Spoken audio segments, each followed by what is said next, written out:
Hello બાળ દોસ્તો, એડ્યુકટેકનો ચેનલમાં આપનું સ્વાગત છે. આજે આપણે શીખીશું ધોરણ 8 વિષય ગુજરાતી. તેમાં વ્યાકરણમાં સમાનાર્થી શબ્દોની સમજ મેળવીશું. પ્રથમ સત્રના તમામ પાઠમાં આવતા સમાનાર્થી શબ્દો શીખીશું અને ત્યારબાદ આ વિડીયો જોઈને તમે વિડીયોના ડિસ્ક્રિપ્શનમાં આપેલી સમાનાર્થી શબ્દોની ક્વિઝ પણ આપો, જેથી તમે જાણી શકશો કે તમને કેટલા સમાનાર્થી શબ્દો યાદ રહ્યા. તો ચાલો શીખીએ પાઠ 1 થી 10 સુધીના તમામ પાઠના સમાનાર્થી શબ્દોની સમજ.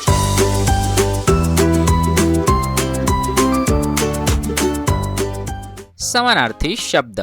પાઠ 2 એક જ દે ચિનગારી. પાઠ 1 ચિત્રપાઠ હોવાથી આપણે પાઠ 2 થી શરૂઆત કરીએ. એક અનલ એટલે કે અગ્નિ અથવા આગ થશે. 2 વિપત એટલે કે વિપત્તિ, આપત્તિ કે આફત થશે. 3 ચાંદો એટલે કે ચંદ્ર અથવા શશી થશે. 4 સૂરજ જેના સમાનાર્થી શબ્દ સૂર્ય અથવા રવિ થશે. 5 કાયા જેના સમાનાર્થી શબ્દ દેહ, તન કે શરીર થશે. 6 લોઢું જેના સમાનાર્થી શબ્દ લોખંડ કે લોહ થશે.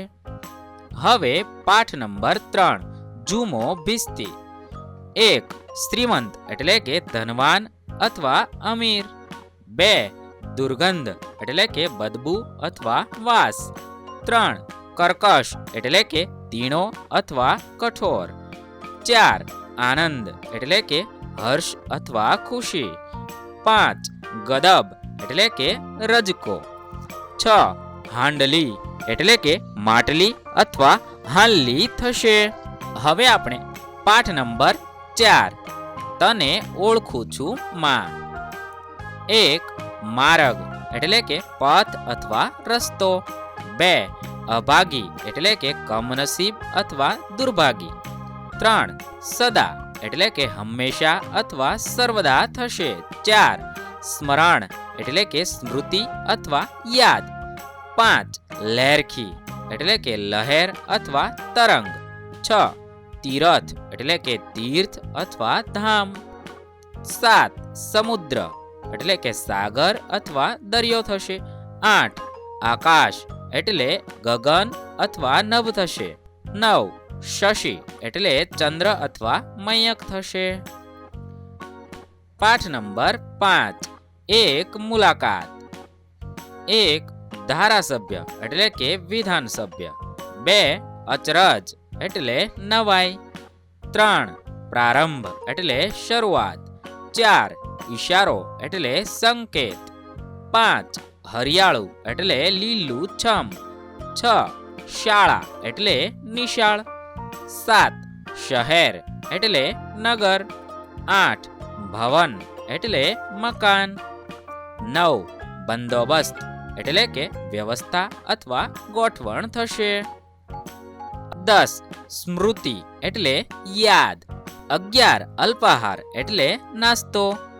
12 વૃક્ષ એટલે ઝાડ થશે. હવે પાઠ નંબર 6 ધૂળિયે માર્ગ. 1 માર્ગ એટલે કે રસ્તો અથવા પંથ થશે. 2 ખાણું એટલે ભોજન અથવા જમણ થશે. 3 રાંક એટલે ગરીબ અથવા નિર્ધન થશે. 4 હેત એટલે કે પ્રેમ અથવા સ્નેહ થશે. 5 માનવી એટલે માણસ અથવા મનુષ્ય થશે. 6 સોનું એટલે કે હેમ અથવા કંચન થશે. 7 સાથ એટલે કે સંગાત. 8 ખોટ એટલે નુકસાન અથવા ખાધ થશે. 9 લાભ એટલે કે ફાયદો અથવા નફો થશે. 10 ગલી એટલે કે પોળ અથવા શેરી થશે. 11 આભ એટલે કે આકાશ અથવા નભ. 12 દોઢિયા એટલે કે પૈસા અથવા ધન થશે. હવે પાઠ નંબર 7 દેશભક્ત ઝઘડુશા. 1 નિરાશા એટલે કે હતાશા. 2 ટીપણું એટલે પંચાગ. 3 રૈયત એટલે પ્રજા. 4 પાંદડું એટલે કે પર્ણ અથવા પાન થશે. 5 લાજ એટલે શરમ. 6 દામ એટલે કિંમત અથવા મૂલ્ય. 7 આજ્ઞા એટલે કે આદેશ અથવા હુકમ. 8 દિલ એટલે દેહ અથવા શરીર થશે. હવે પાઠ નંબર 8 આજ આનંદ. 1 ધોરીડા એટલે કે બળદ. 2 ગૌરી જેનો સમાનાર્થી શબ્દ ગાય થશે. 3 લલાટ એટલે કપાળ. 4 સરિતા એટલે કે નદી. હવે પાઠ નંબર 9 દીકરાનો મારનાર. 1 ઉતાસણી એટલે હોળી. 2 ગરકાવ એટલે મશગુલ. 3 પરબ એટલે પર્વ અથવા તહેવાર થશે. 4 માઝા એટલે મર્યાદા અથવા મલાજો. 5 ગારો એટલે કે કાદવ. 6 કાયા એટલે તન અથવા દેહ થશે. 7 મીટ એટલે નજર. 8 ગોઠ એટલે ગોઠ અથવા ભેટ થશે. 9 રીડિયા રમણ એટલે કે ચિચિયારી અથવા બૂમાબૂમ થશે. 10 મુસાફર એટલે પ્રવાસી. 11 દોરણું એટલે બોરિયું અથવા બટન થશે. 12 પ્રભાત એટલે સવાર. 13 ચોરણી એટલે સુરવાળ અથવા પાયજામો થશે. 14 ઘાટા એટલે ભરાવદાર. 15 જુવાન એટલે યુવાન અથવા તરુણ થશે. 16 ફૂલ એટલે પુષ્પ અથવા કુસુમ.